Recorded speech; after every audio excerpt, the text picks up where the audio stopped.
Matt, make sure the now evolution's we're coming up. up. Camera 4. You have evolution. Here we go.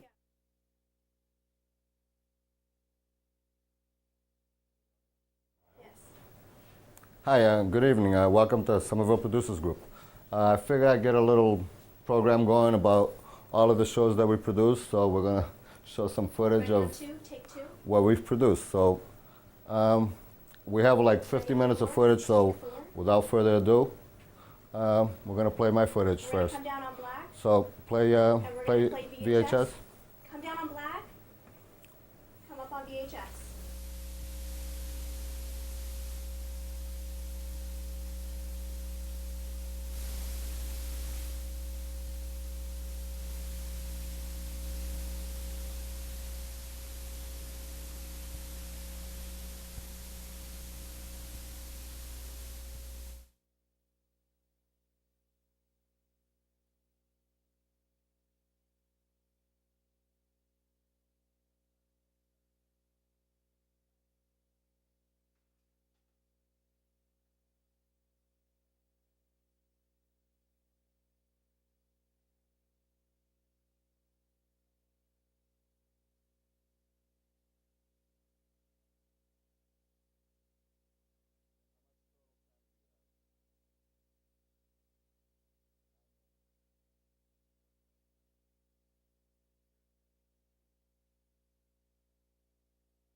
Tell us what it takes.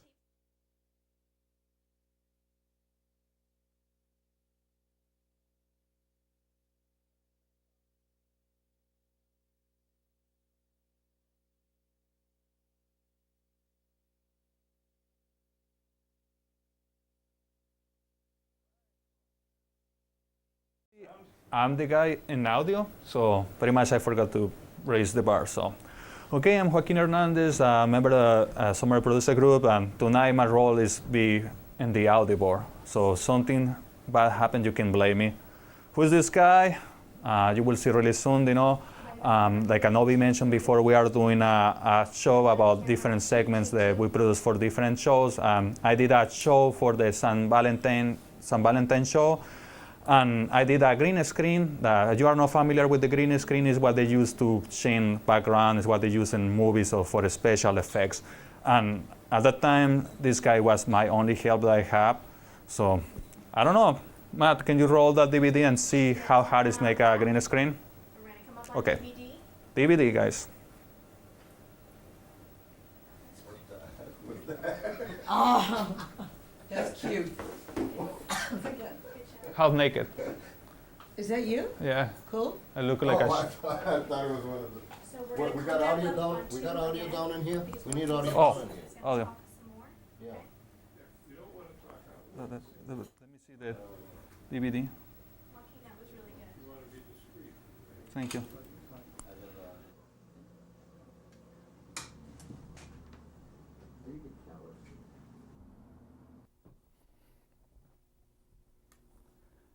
Hello everybody, my name is Joaquin Hernandez and we are here in my place, my beautiful apartment, because tonight we're gonna talk about love and broken hearts. Okay, so let's get rid of this terrible background. Okay, blah blah blah blah blah blah, forget about it. Hello, no.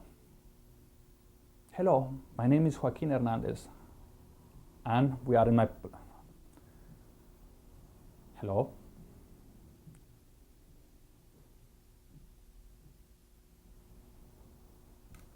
Oh, some noise. Come on. Back in place. We're coming back up on black. We're coming up on camera 2. Audio's ready. Okay, guys. As you can see, you know, it's like a kind of difficult. Like I say, I have to concentrate to do this stuff. I have a really tough week that time. I consider myself an artist, so I was trying to set up that shoot, and actually I did that shoot in my living room. I had to take the sofa and the couch against the wall and set my green screen behind all my wall. So I was using this cat to do the lighting, and I have like a tough moment start talking, but when I start talking, I didn't stop for 14 minutes, so I had to cut it. So, you know, I'm not from here, and Boston really means a lot for me, and you can see what really Boston means for me after you watch this video. And okay, say goodbye to Joaquin and my little friend. Okay, so come on, guys, bring me the Mini D. B. Let's bring tape up. Cue audio. Hi everybody, welcome to my place. I'm Joaquin Hernandez. I'm a member of the Somerville Producer Group, and tonight we are producing a show, a segment for a show called Dead Air Light TV, and we are in my apartment, of course, in Somerville. Okay, so tonight's supposed to have to be something spooky, dark, terrible, horrible, but you know, forget about it. Let's get rid of that terrible background and let's talk about love and broken hearts. Okay, so now let's start with love, okay? What can I say? I love Somerville, I love Boston, New England, and beyond that, you know. There are too many reasons why I fell in love, you know, with this beautiful area. The story started a couple years ago when I came from Mexico. I didn't know that Somerville exists, but for the destiny, you know, I got an apartment here, and since then I have been living in Somerville. I love the area, I love the people, I love everything about Somerville. So I love things, you know, that I love about here. I love the stories, you know, things that had breaking my heart several times. One of the first things that I fell in love, I remember, you know, public transportation was beautiful, reliable, and even I was the last person, or the only person waiting the last bus, that bus will wait for me. So it's a great reason to fall in love with public transportation in the Boston area, the metropolitan area, you know. But what happened? The fares went to $1, then $1 something, and now they with the Charlie car, blah blah blah blah. You know the story. So the T and the NDTA, they broke my heart. So what else, you know? I fell in love with a guy that for 3 years he took care for Massachusetts. He seems to be a really nice guy, take care for the state, have a good judgment. He's really smart, you know, but again, he broke my heart, you know, the day when he sacrificed, you know, the freedom of thousands of illegal immigrants, you know, just for have better chances to become a president. How I can forget about the Boston Red Sox. I have a chance to see them win, you know, after 80 and something years, probably 86 years. Wow, what a story. I love that day, but again, you know, 1, 2 seasons later, they broke my heart, you know. So, nothing new. Lately, as I can say, you know, just give me a minute and I will remember. Oh yeah, I remember now. I fell in love with something that used to be 3x4 radio show, and now it's 16 by 9. Yes, that little square, you know, used to be heavy and big, called TV. Now they are really thin and LCD and plasmas. Okay, so I fell in love with the TV and the shows, and I decided, you know, why don't be a part of the TV? So one day I walk in Union Square, and a little place called SCATV, you know. So what a surprise, you know. For $10 you could do any course, you know, related with the TV production, you know, computers, graphic, awesome staff, you know. So I cannot complain, you know. SCAT is something that never have broken my heart, you know. So I'm really glad to have become a SCAT member and be able to produce TV for you guys.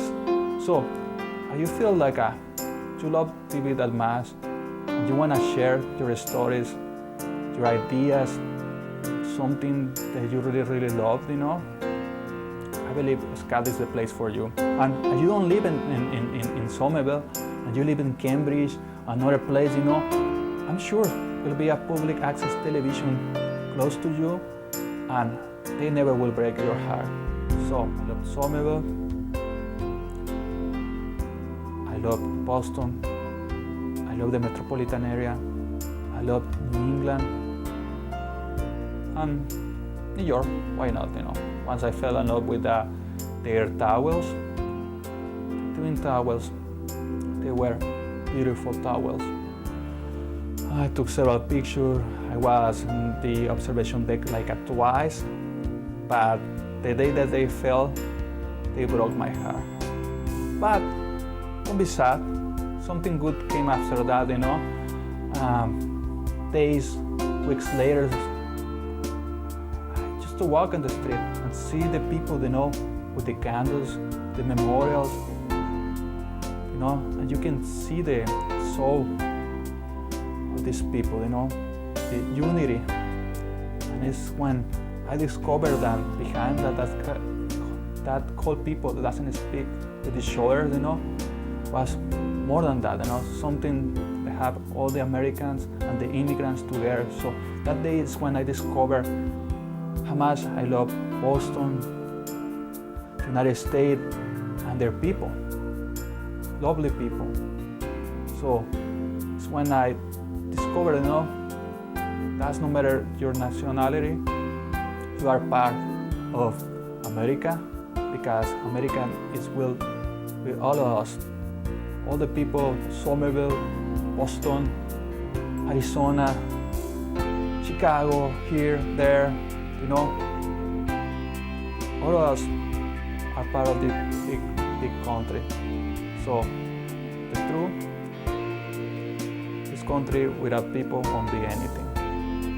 So again, you wanna do something cool, join to your community access TV station and start doing TV for you, your family, and for the rest of the people. It's practically free. Just have to find the time, walk in, and just do it. I love you, SCAT. I love Dead Air Light TV. Thank you, guys.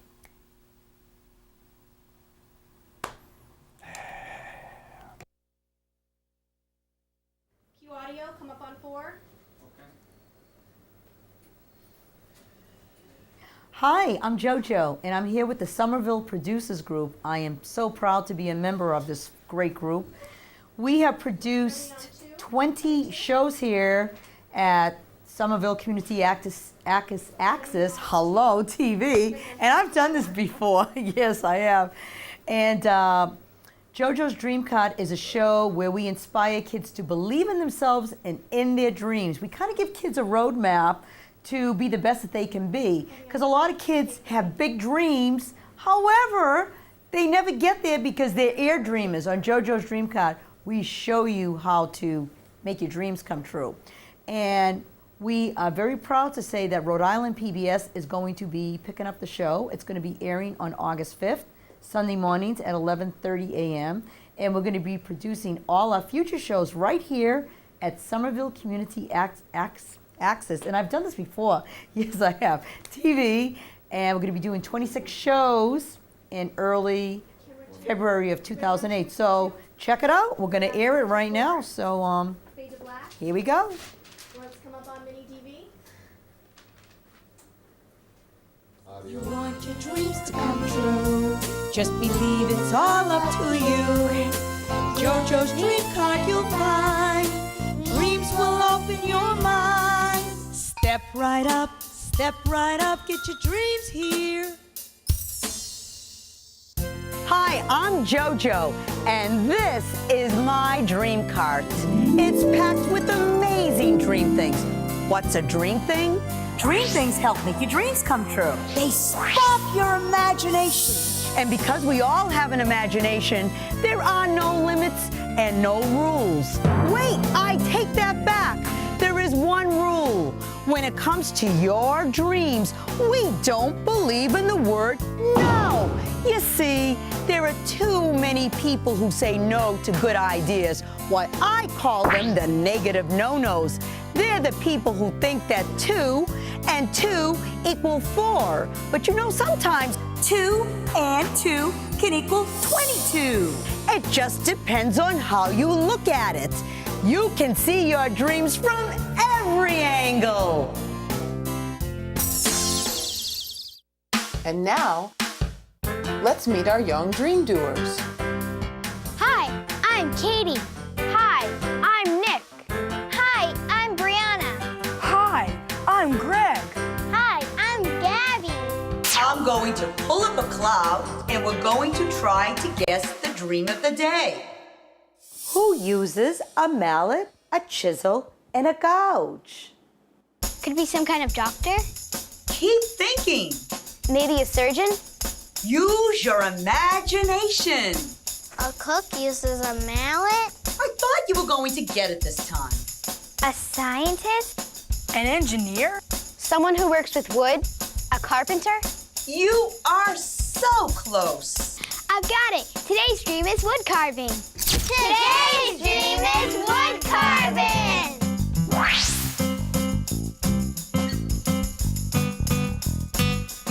Today's dream is wood carving, and I'd love to introduce you to our dream expert, David Calvo, who loves carving in wood. He's amazing. Let's bring him on the show. Dave, I'm so glad you're here today. Why don't we have a seat? Dave, you've been doing some amazing things with wood carving, and I have so many questions. The kids have so many questions, but let's get started with the kids, okay? Sure. What questions do you have? Were you interested in being a wood carver when you were a child? When I was about your age, I walked into a wood carving shop with a friend of mine, and when I smelled the smell of pine and saw a guy tap, tap, tap with the chisel, I said, "What a wonderful way to spend the day." From that point on, that was my imagination, and that's how I became a wood carver. Who else has a question? When you have a piece of wood, does it sometimes start out this big and then end up this big? Well, only if you want to make a toothpick. But usually what you do is you take the wood to approximately the right size, and then you just start to carve just a little bit to bring out the shape. Which tool is most important in wood carving? The one that's in your hand, because that's the one you're carving with. But what's really important is that it's good and sharp. Do you use different kinds of tools when you're carving different types of wood? A wood carver can sometimes have maybe 200 tools, maybe 100 tools, maybe even just one. But what's important is that it's the right tool for the right job. Sometimes I use 3 or 4, sometimes I use 20 or 30. Can anybody make a wood carving? Anybody can. All you need is a little block of wood or any material and just something to carve it. That's all. Very simple. I used to start to make wood carvings just out of soap when I was in the tub. Picture this. Do things that make you happy. Let's go visit David Calvo's wood carving shop and see what he's up to. Hi, I'm Katie, and I'm here in Gloucester, Mass. at David Calvo's wood carving studio. These are his blueprints and some of his awesome creations, and I'm gonna interview David today.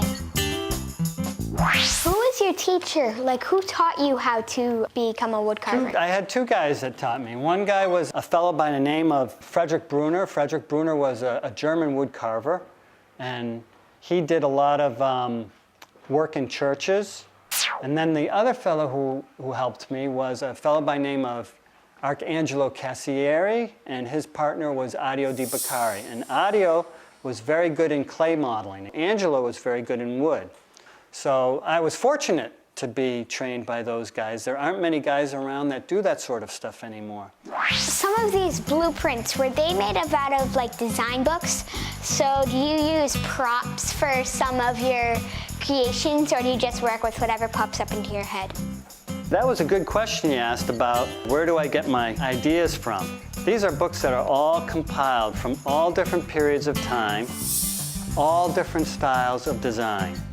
Certain designs are specific to certain periods, like the Renaissance has a certain type of line to it. But all these design books originally come from nature, and that's why I have this plant here, because at one time there were no buildings around us and people were still making things, either they were painting them or they were creating them in wood. And where they had their reference point was from is nature, everything that was around them. The trees that were around them, the different shapes of wood that they found, the leaves, all those were the beginning point of design. Eventually, what they did was they started to compile drawings like this, all hand-done drawings. And they had a big folder of them. And then eventually, those hand drawings became books. So that's why we have all these books from all these different styles. So where does everything begin? Everything begins with nature. And then what I do is I take some of these designs from different periods and I will put them together like a recipe for bread. Here's a design that I was working on for a pipe organ. So I come up with, you can see all these designs all over the page here. Numbers and numbers of different designs before I even settle on what I want to do in the end in wood. But the creativity is the ability to doing lots of different things, then refining it down to 1 or 2 images. I just happen to have one of my carvings here. You can take a look. This is something that I do, okay? This is all ornamentation work on this. You see this? It's like decorating a cake, okay? You have the cake that's made first, so that's the organ, and then the decorating on it, which is all those little frosty little flowers and everything you think. In wood carving, that's what I'm doing. I'm a cake decorator. I see your face over there. Did you create that out of like clay? No, those things are actually, those are models from Michelangelo's David. And if you ever go in like a sculpture studio like this, you'll find lots and lots of different references. You'll find books that are references, you'll find castings that are references, you'll find pieces of nature that are brought in here that are references. Also that it gives the artist some type of beginning point or a reference. Like if I was going to do an eye, I may take that eye down and use that as a model a little bit so that I could kind of copy your eye with it too. Do you always use things from books, or do you sometimes do abstract? I actually would like to do more abstract. Abstract is fun because a lot of times what you do is you take an idea, like there was a fellow who was very famous who was named Brancusi. And Brancusi worked under this other sculptor named Rodin. And Rodin was realistic. In other words, just like that figure that's up there, okay? He did anatomy absolutely perfect. His student, who was named Brancusi, was his best student. And at one point, Brancusi said that an oak tree cannot grow under the shadow of another. So he left Rodin's studio, and what he did instead of Rodin is instead of making an absolute perfect example of a human form, he started to make the spirit of things. So instead of making a fish with all the scales and everything, he made the movement of a fish. And that was really the beginning of abstract. That's where abstract comes from. So let's see if we can get you carving a little bit since you're here today. Okay? This is the mallet, and this is the chisel. Whichever is your writing hand, which hand do you write with? My right. Okay, your right hand holds the mallet, and your left hand holds the chisel. Put the tool down with your left hand and just tap it with your right hand so you get a little bit of a feel for it, okay? That's it. And then you just move it, next point, right there, and you set it. And again. See, so it's almost musical. You hear the tap, tap. And then right here, why don't you do that one? Okay, so that's the first part of wood carving. It's called setting in. The next thing is to put the contours in. So So what we want to do is find a tool that's specifically like the shape we want to create in the wood. Would that be a gouge? That would be a gouge. So here's a gouge here. Put your arm down here, okay? You hold the tool itself, the front part of the tool, with your left hand if you're right-handed, and your right hand holds the tool, but you want the tool to feel as if it's an extension of your arm. See that? Okay? And that nice sound that you make, you know the tool is sharpened just right and you're holding the tool just right. Then you just want to bite the tool edge in, okay? That's it like that. Hear that? Hear that sound? Yes. That's the sound we look for. That's it. See the tiny little curls? I got a little bit. So this is wood carving. This is a little lesson for you in wood carving. This is what I love to do when I spend each day. I love to come into this shop and make drawings and do the carving work and glue pieces of wood together. So a person should really feel good about trying to follow their dreams because sometimes they can come true just like it came true for me. And where can your dreams come true? On JoJo's Dream Cart. David, you have all these tools that you use. Don't you get confused? Well, I haven't yet, but maybe tomorrow I will. I hope not. By the way, have you seen some of the carvings that our young dream doers have Yeah, I'd put love together? to see them. Oh, something here in soap. Beautiful. Can you carve in soap? Absolutely. That's my first carving. When I was in the tub and I was really young, I used to carve in soap all the time with my fingernail. So what was your first carving? I think it was like a boat. Oh, of course, you were in a tub. Boy, these are beautiful. A fish, a flower, I did abstract. an abstract. Wow, that's very ethereal thinking. And what? Is that a cactus? Mm-hmm. What type of clay did you use? It was red clay that they used to make like actual pots. Wow. Let's hear it for our dream doers. Picture this. You can give a wood carving, soap carving, or any type of carving to somebody that you know. And now, Kent and Kyle's clever concepts. Have you ever been told that you can't do something and it always seems that you're hearing no, no, no from all these different directions? Negative no-nos, just they happen in life and we gotta expect them and we gotta deal with them. I mean, if you really think about it, there's so many times in history when people have overcome the can'ts and the no's. Like people said it was impossible to put somebody on the moon, and we did it. People said that it was impossible to get to the top of Everest, and we did it. So what really matters is if we believe in ourselves, then we can achieve. Picture this, live your dreams. And speaking of negative no-nos,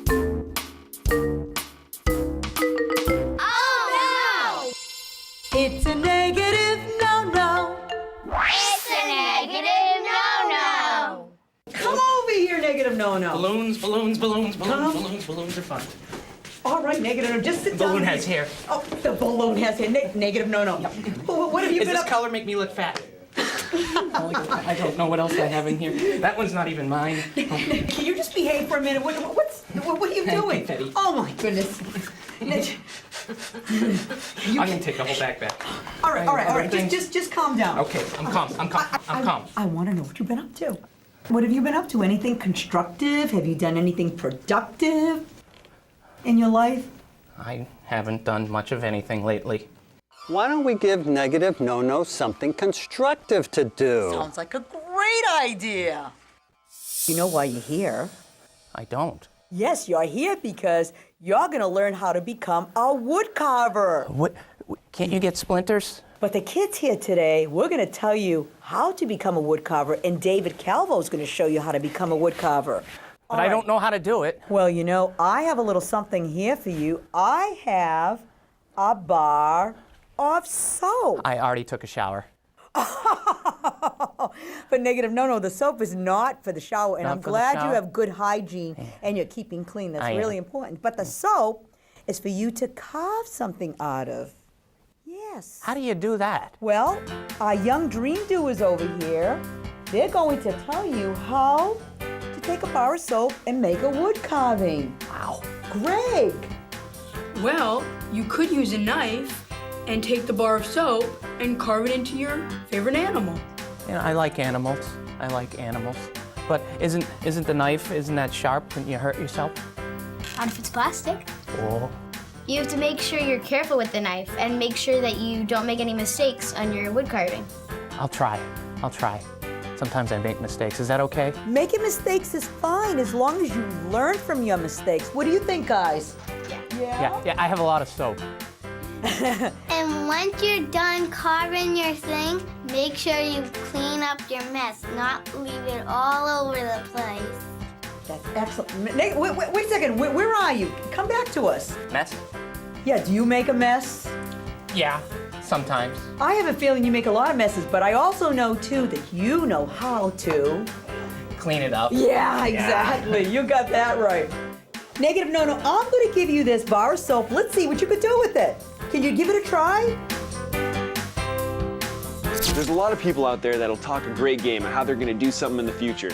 But what it comes down to is taking action. And if you know Kent and I, we love to say, make it happen.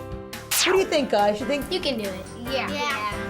Okay, so here, you take this, and why don't you take off and come back and visit us, and let's see what you could do, okay? I'll give it a try. All right, negative no-no. I'd like to learn more about wood carving art and sculpture. I want to learn more about Brancusi. So if you'd like to learn more about a subject and you want to dream big, Reading opens your mind to all the possibilities. let's go to the local Library!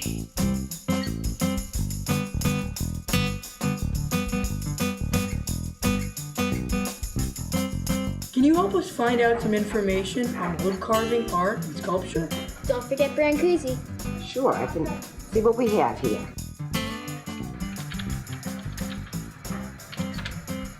Okay, we have a couple of books here down in the children's room. So let's go over to the shelf.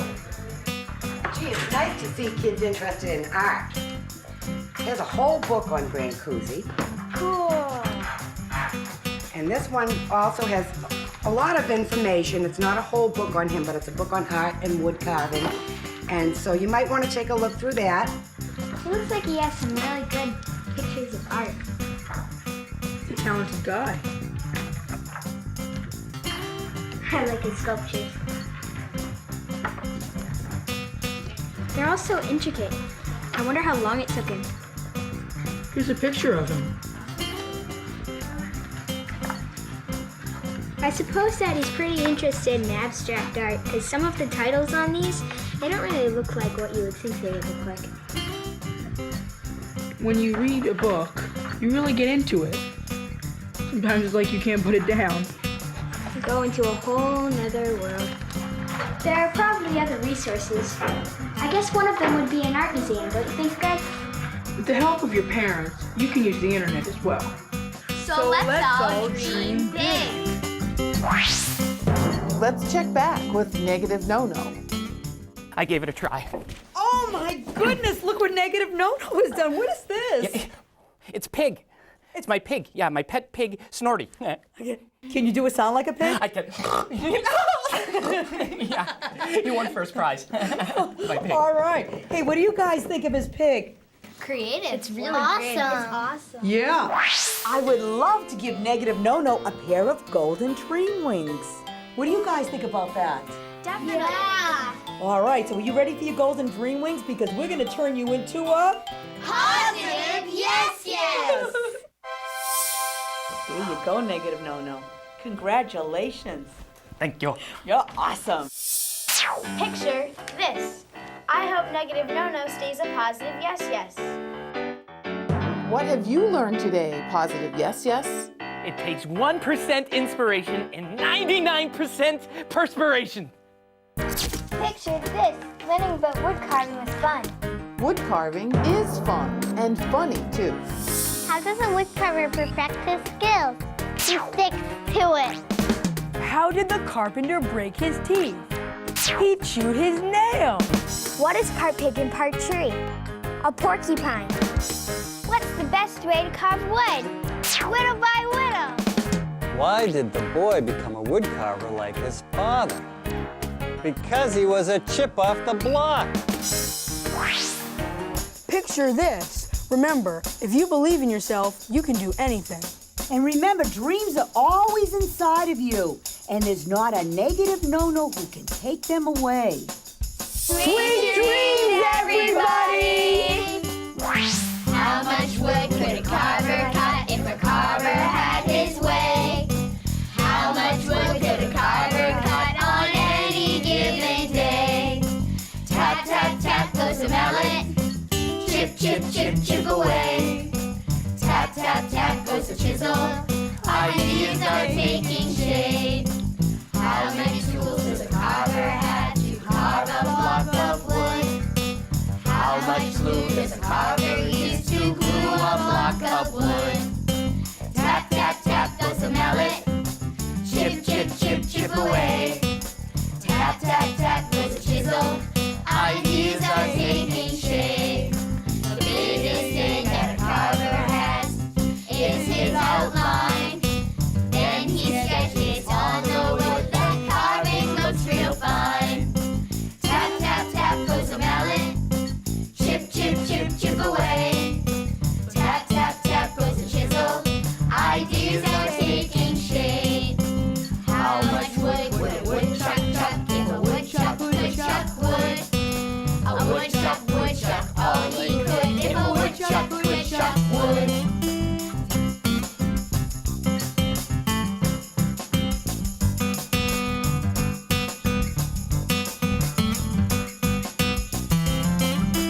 Tap, tap, tap goes the mallet. Chip, chip, chip, chip away. Tap, tap, tap goes the chisel. Ideas are taking shape. On camera 4, audio up. Wow, did you guys see that? That was JoJo's dream car. What an artist. This is our crew here. Allison's directing, Zena's switching, Matt's doing tapes, Take 2. Joaquin's doing audio, JoJo's doing CG, and we have Mike behind camera and Richard behind camera, and Charlie, our technical genius, behind the other camera. And here's a little footage that I did against teenage drinking and driving. So if you could play it for us. All right, we're going to fade to black. We're going to come up on VHS.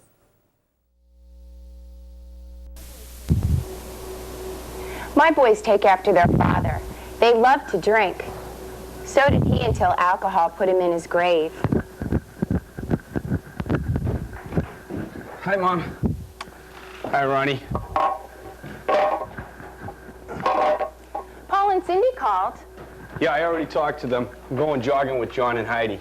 How come you never take your brother with you? Alan, you should probably drink less and eat more. What is it? Alan, you're so popular. Everybody wants to be your friend. Ronnie's a nice boy. I wonder why no one calls for him. They're probably home sleeping it off, too. Well, I'm off. Bye. What was that? Which one do I prefer?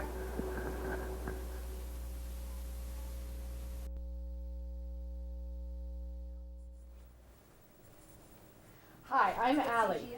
And I'm Emily. And we are so excited because for the past year, we have been undergoing an investigation of a really unique cultural phenomenon known as karaoke. We went to karaoke establishments in Boston and in New York City. We met some really great characters, and we learned a lot about this fine American art form. And we've also found that karaoke means a lot of different things to different people. But one of the things that it seems to mean the world over is fun. And we hope that you get that from the spirit of this film, because it's a really fun time. So without further ado, we bring to you Karaoke 2006. Your voice can take you there. Please roll the tape.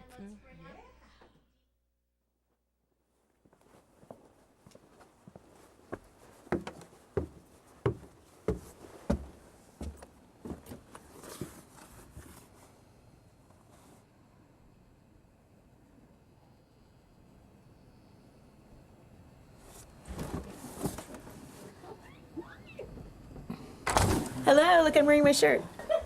I just want to say, for the record, that this is the scene of the start of a very unpromising movie.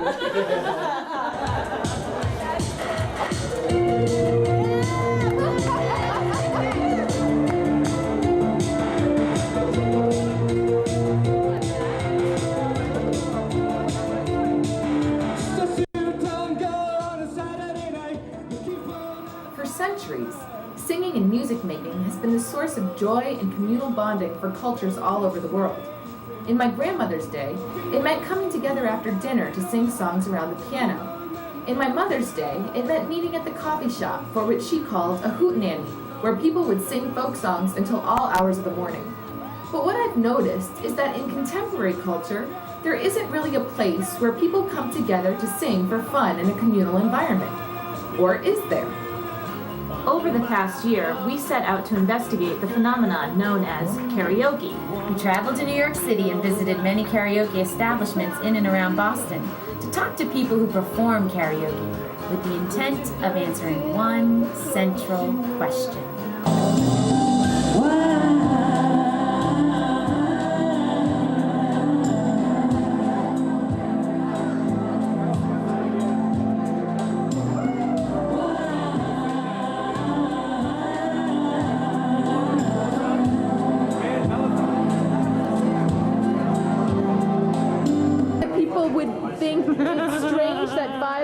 Would choose to come to karaoke on a Sunday night? Do you think that they would find that the least bit odd? Yes, I do.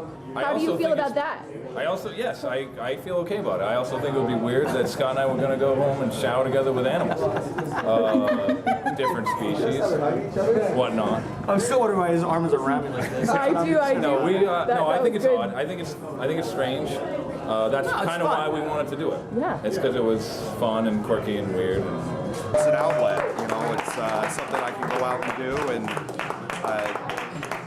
and just blow off steam. I mean, karaoke is as close as you can come to crying in your beer without crying in your beer. Karaoke is the new revolution. It's the new revolution. You know, there's always this mentality of, you know, how can we break free? Wait, hold on a second. I gotta get him.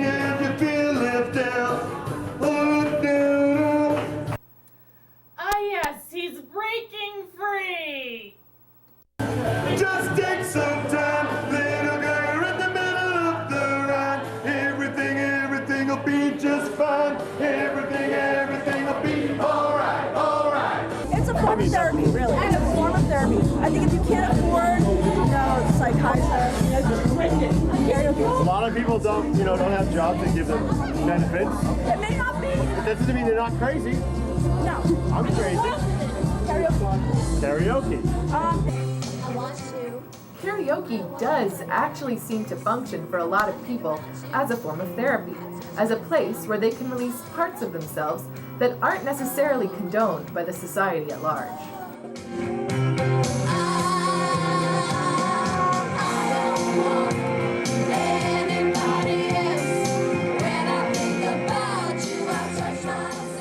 But it's not always easy for people to just get up and sing, and that's where a drink or two can make all the difference. Alcohol often lets people relax enough for their inner rock stars to shine through. Well, James, you're here alone tonight, and we noticed that you were already on the mic, and there's no one here. How do you feel about that? Well, you just can't get off it, can you? No, it's not that I'm physically alone, but I'm not mentally alone. I'm drunk. all right. So, you guys came in the middle of the party. One night I realized that when I'm singing sober, I can hear myself sing. I can hear how I sound like, and I went like, oh my God, it sounds terrible. And then ever since then, I tried to get drunk enough to have not so much of the college, but drunk enough so that I don't really care about what I sound like. I don't really care about what kind of dance that I do on the stages and stuff like that. So I get a lot of help from alcohol, as a matter of fact. Yeah.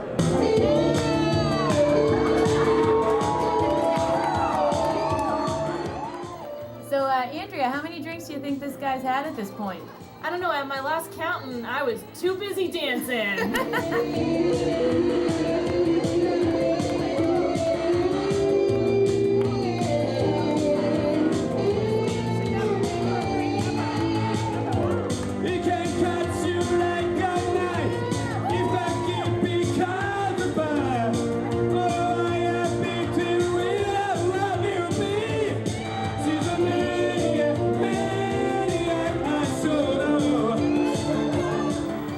For some people, being drunk explains a lot about their karaoke performances. But for Karen from the courtside, the only thing that can explain Karen is Karen. Well, I usually start the show, and as a performer, I'm the person who's responsible for keeping the show moving. I've been performing here for about 9 or 10 years. I sing and dance. Oh, you dance as well? Yes. What kind of dance? Freestyle. I started as a street performer. Oh, And whereabouts? I started in Central Square, and I moved from Central Square to Harvard Square. And then I had 3 paid performances on Kendall Square Plaza during the summer. And while I was performing on Kendall Square Plaza, I found the Courtside Restaurant. And I started performing here at the same time I was performing on Kendall Square Plaza. That's great. Come on, everybody, let's make some noise for Karen.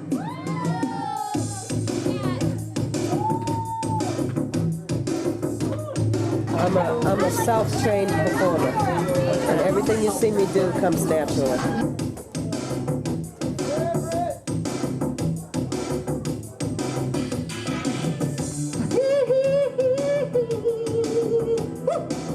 Go on, girl.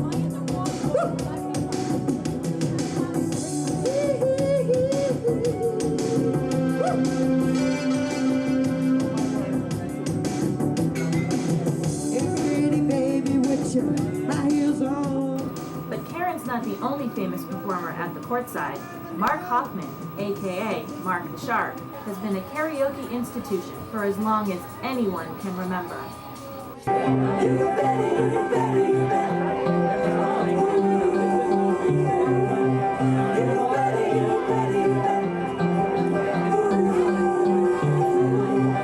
How often do you come to karaoke? How often?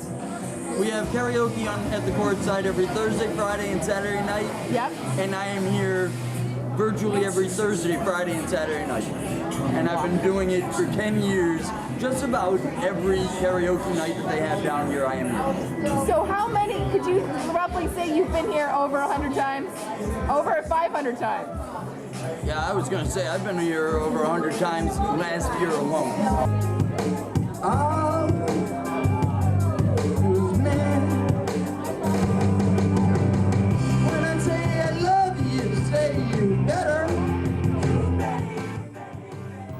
So what is it that brings people like Mark the Shark back time and time again?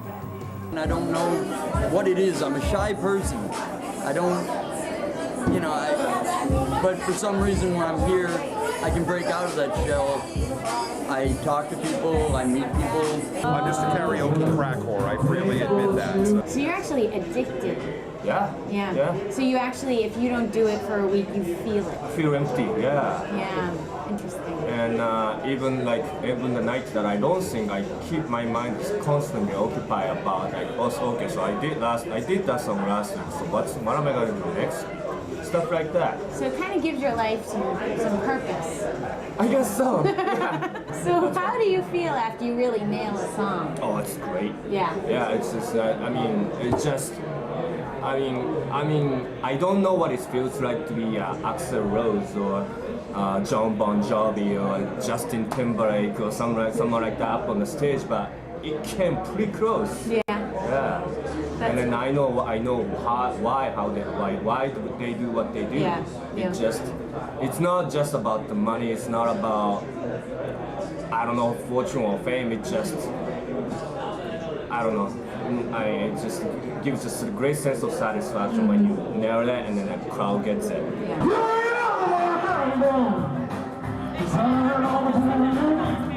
You ain't nothing but a hound dog. Crying all the time. Well, you ain't never cried.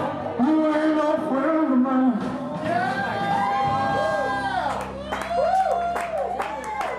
Nailing a song may give you a high in and of itself, but Andrea, there's nothing more beautiful than when two perfect strangers come together in song. The eyes of a lover that hit by a tree. She does really. See, I'm in the sand. Who's the sweetest? Just crazy. She was good. You know what I mean. Forever you stay in my heart. Yeah, you are the sunshine of my life, baby. That's why I'll always stay around. Yeah, Jeez, sing it, Jeez. Can't stop, baby. I don't know this. Yes, ooh. And that's it. That's it.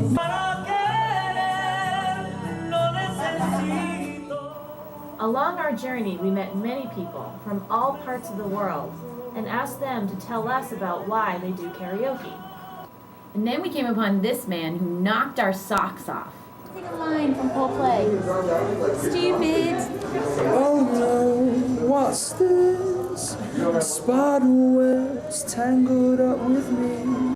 For us, he captured what karaoke is all about. I'd like to say what I think is important about karaoke. One of the many things is that it's a nice alternative from the situation where you're in a bar and you're just drinking and you've nothing really to connect with the other people around, unless you're an extrovert who doesn't mind just going and chatting to people, which I happen to be. But what you find is it's just a simple situation where you can all unite spontaneously and you can all enjoy yourselves. And I think also it's interesting, it also brings cultures together sometimes. When you have the Japanese, Korean, Chinese contingency also, you know, and that will bring people together. Someone sings a foreign song, someone sings a Spanish song maybe, and yeah, I think it's a nice situation. It's definitely a good showcase for people with really good singing voices, people with terrible, horrendous voices, just to all come together and sing and have a great laugh. We've discovered that karaoke is more communal than we ever imagined. There are some karaoke communities that are well established, like the Courtside, where the same people sing together week after week.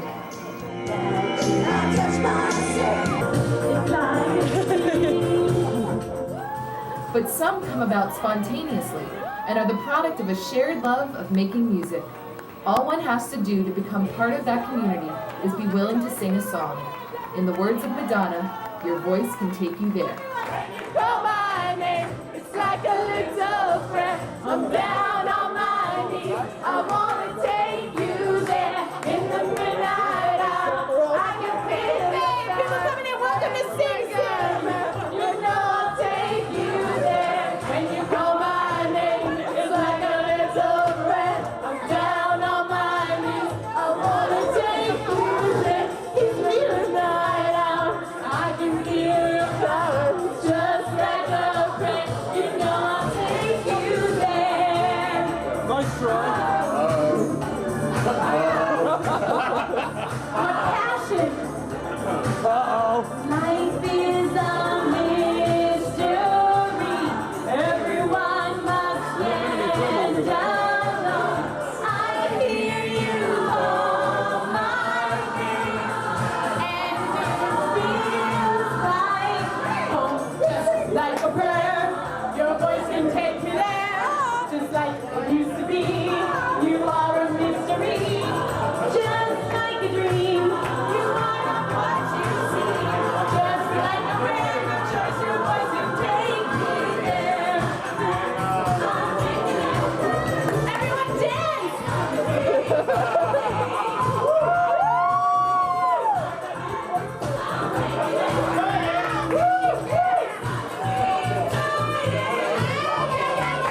karaoke is how to not dance while filming.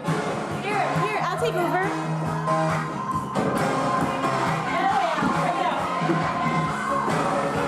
This is what cause around the rocket song. Cannot capture the moment after the moment. It just doesn't work. And it's not how documentaries are made. The more I explore this topic, the more I become more passionate about it. Because, like I think I said last night, it brings people together in ways that you would never think. I think if Palestinians and Israelis sat down together and sang a little karaoke, well, world peace. Things would be different now. World peace. I bet. Maybe if we did a little karaoke in the mountains of the Pakistan-Afghani border. A little bit. Say Bin Laden. Little Osama would come out and want to sing along. Come out. He'd want to sing, and then we get him. And get him. Just like that. I think you need to write John McCain. You need to suggest that. In the mountains of Tora Bora, there needs to be a little karaoke club. Just a little bar. Little sing-sing. Little sing-sing. Once Bin Laden hears Sweet Caroline, you will come out So of the shell. good, so good, so You will. good. You hear him chime in, so good, so good, so good. And then someone will say, is that Bin Laden? Is that Bin Laden? Oh my God, there he is. Can't resist the Neil And then- Diamond. Then the chorus will come, you'll hear the so good, and that's when we'll be able to nab him.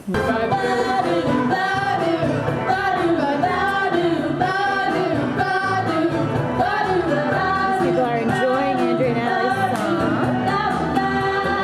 She's in heaven because she's found a man to sing musicals with her. And she didn't even have to twist his arm to do it. He did it and asked, does anybody want to sing the girl part? I mean, so it might as well be a marriage proposal for Emily. Seriously. It's good stuff. Thank you. You're safe, no one will find. Sean just did an Alanis Morissette song. I'd like you to talk a little bit about the song selection. It's really bold for a man to choose a female song. Well, I'm gay, so I like female singers. Well, there you go. He puts it right out there, folks. So it's less of a performance and more of a Group sing. sing-along. A sing-song. A sing-a-ling-a-ling. A sing-sing. A sing-sing. Sing-a-ling-a-ling.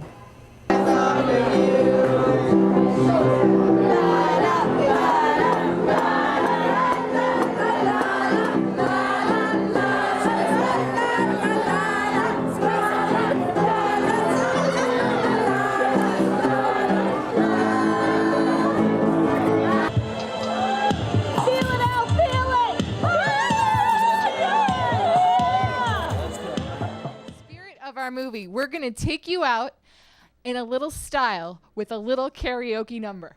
Are you ready, Em? Yes, I am, Al. All right, here we go. A 1, a 2, a 1, 2, 3. I used to think maybe you loved me. Now, baby, I'm sure. And I just can't wait till the day when you knock on my door. Here, Jojo. Jojo knows. Every time I go for the mailbox, wanna hold myself down. Now. 'Cause I just can't wait till you write me you're coming around. And now the producers of Somerville Cable Access Television. Walking on sunshine. Oh, walking on sunshine. Oh, walking on sunshine. Oh, and don't you feel good? Yeah. Woo! I can't believe I'm doing this. Oh, yeah, now. And don't you feel good? I feel good. And don't you feel good? Rich the cameraman.